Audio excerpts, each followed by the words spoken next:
Hey there, it's Justin Caplin again. Just wanted to follow up on, I reviewed the agenda the other day.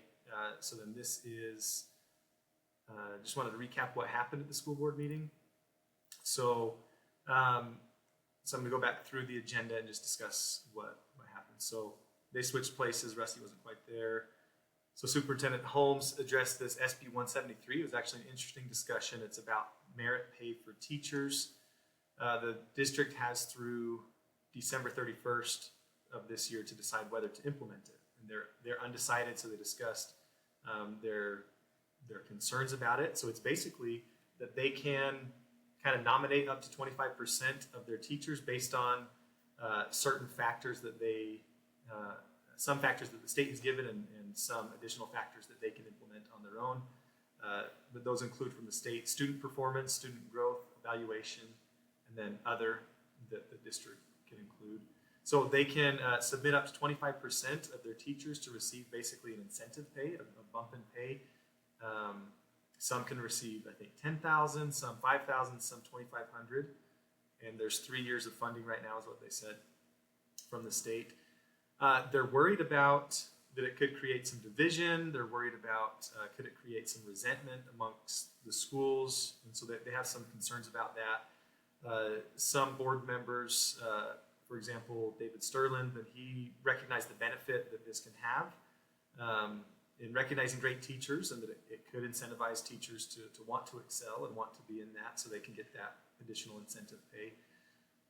Wish that there could be some more local control over it. But anyway, they had a discussion. There was some positive, some negative, some saying, well, this is too much like private sector. Some saying, well, I mean, we need to figure out how to incentivize to a certain extent. But they're all appreciative of their teachers, and they're going to continue to discuss this.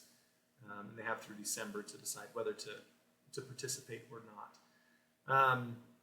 Then Rusty Taylor addressed the Utah Fits All, and it was what I was thinking. It's about athletic participation. And it was kind of mixed discussion, not a very long discussion, but whether they want to allow people who receive this and kind of homeschool or whatever not participate in the school, whether they should allow them to participate in the sports. If they're receiving that, some said, well, homeschoolers have always been able to participate in the local sports, so why not allow them just because they're receiving this funding now? But some worry that, well, is this going to incentivize too many people to do homeschool, other things? While other board members were saying, well, we should be helping out the students and the children of our whole community, not just those who elect to be in traditional public school. So they had some debate, some discussion on that. That will continue. They later went into closed meeting in part to talk about that particular student and her circumstances. So I don't know what happened from that because it was in the closed session. The action items over here, they just summarily passed those and commented that, hey, they did a good job. Detailed. They wondered why it changed so quickly. They discussed how the time frame for passing the original one is back in the spring, and so depending on who they could hire, what they could do, then that could be the reason for the change 2 weeks into the school year. But they passed those summarily. Dress code, there was some discussion. I had emailed some feedback myself to the board members. There was some discussion on that. They shared some of my concerns that I shared with you as far as it's not specific, so how enforceable. It was a good discussion. They're going to continue that. They're going to rework that. There is on their website that policy to look at. They're going to continue to work on that based on the feedback from the board. School boundary, there is, this is related to Pineview and Crimson Cliffs. I didn't catch the numbers that they said. Heard them and I didn't note them down. If they don't make the boundary change, which I think was along Washington Dam Road, then Pineview would be at several hundred fewer students than Crimson. Might have even been like 400 or 500. I mean, it was pretty significant, but I can't remember the exact numbers. And so they said they need to do this, and they discussed how, to a certain extent, some Pineview parents are feeling like Pineview's drawing the short end of the stick.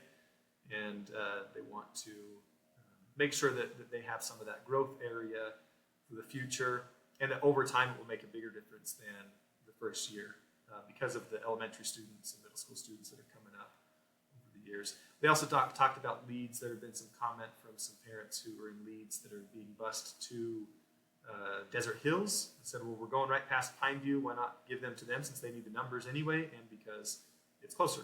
So they're going to continue that discussion, but it sounded like, yeah, they'll need to do some boundary changes.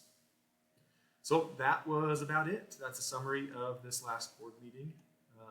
Again, get involved and pay attention, and sometimes there will be some more significant things than there was this time. So take a look at their agendas and pay attention to what's going on in the schools.